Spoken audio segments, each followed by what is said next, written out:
तो एमएलसी चुनाव में भी स्थिति स्पष्ट हो गई कि बीजेपी अपने दो नए पार्टनर खोजने में कामयाब रही, जिनके साथ वो फ्यूचर अलायंस में जा सकते हैं 2024 में। ओम प्रकाश राजभर और राजा भैया जो कौशाम्बी और प्रतापगढ़, और 3-4 सीटों 5 सीटों पर ओम प्रकाश राजभर भी प्रभाव छोड़ेंगे।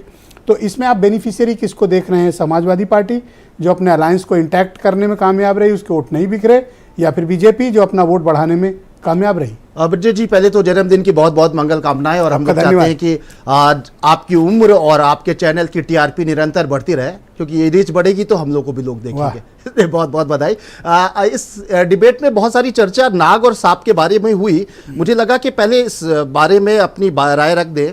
दरअसल क्या है कि इस चुनाव में बीजेपी को ही जीतना था, साफ बात थी, उसके नंबर्स थे, और ना ये कि भाजपा के अंदर बहुत भारी भरकम अगर बगावत हो रही होती, टूट फूट जैसा माहौल होता, तो ये कहा जाता कि अखिलेश यादव जैसे विधानसभा चुनाव से पहले कुछ लोग टूट के आ गए थे समान, ऐसा कुछ था नहीं।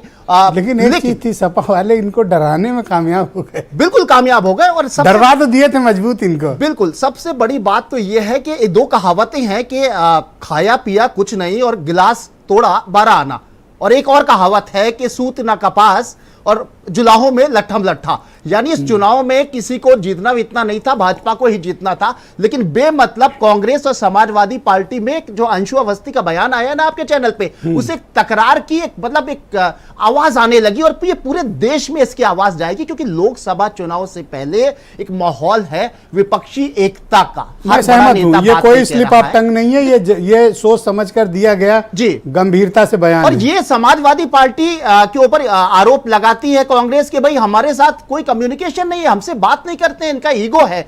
और बसपा जो है अक्सर कांग्रेस के ऊपर यह आरोप लगाती है कि जब एक गठबंधन की बात हो रही होती है तो हमें पूछा ही नहीं जाता है, चाहे राष्ट्रपति का चुनाव हो चाहे कुछ हो।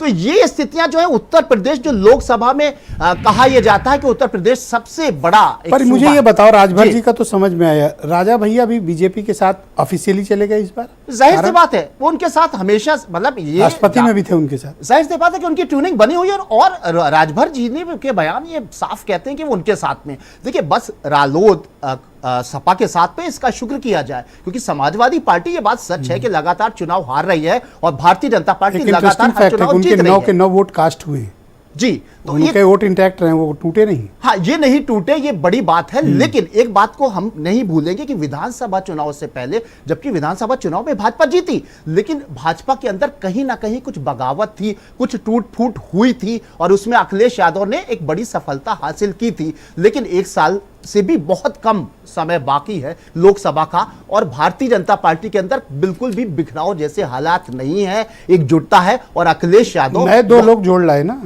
जी, 2 तो नए जोड़ लाए। हाँ, जाहिर सी बात बढ़ा लिए। हाँ, तो ये बढ़ा लिए। ये बड़े संकेत है कि यूपी में भाजपा का परचम बुलंद है, भले ही देश में क्या है उसकी चर्चा भी नहीं होती, लेकिन यूपी में फिलहाल भाजपा का परचम बुलंद है, और विपक्षी एकता बिल्कुल जीरो की तरफ बढ़ रही है।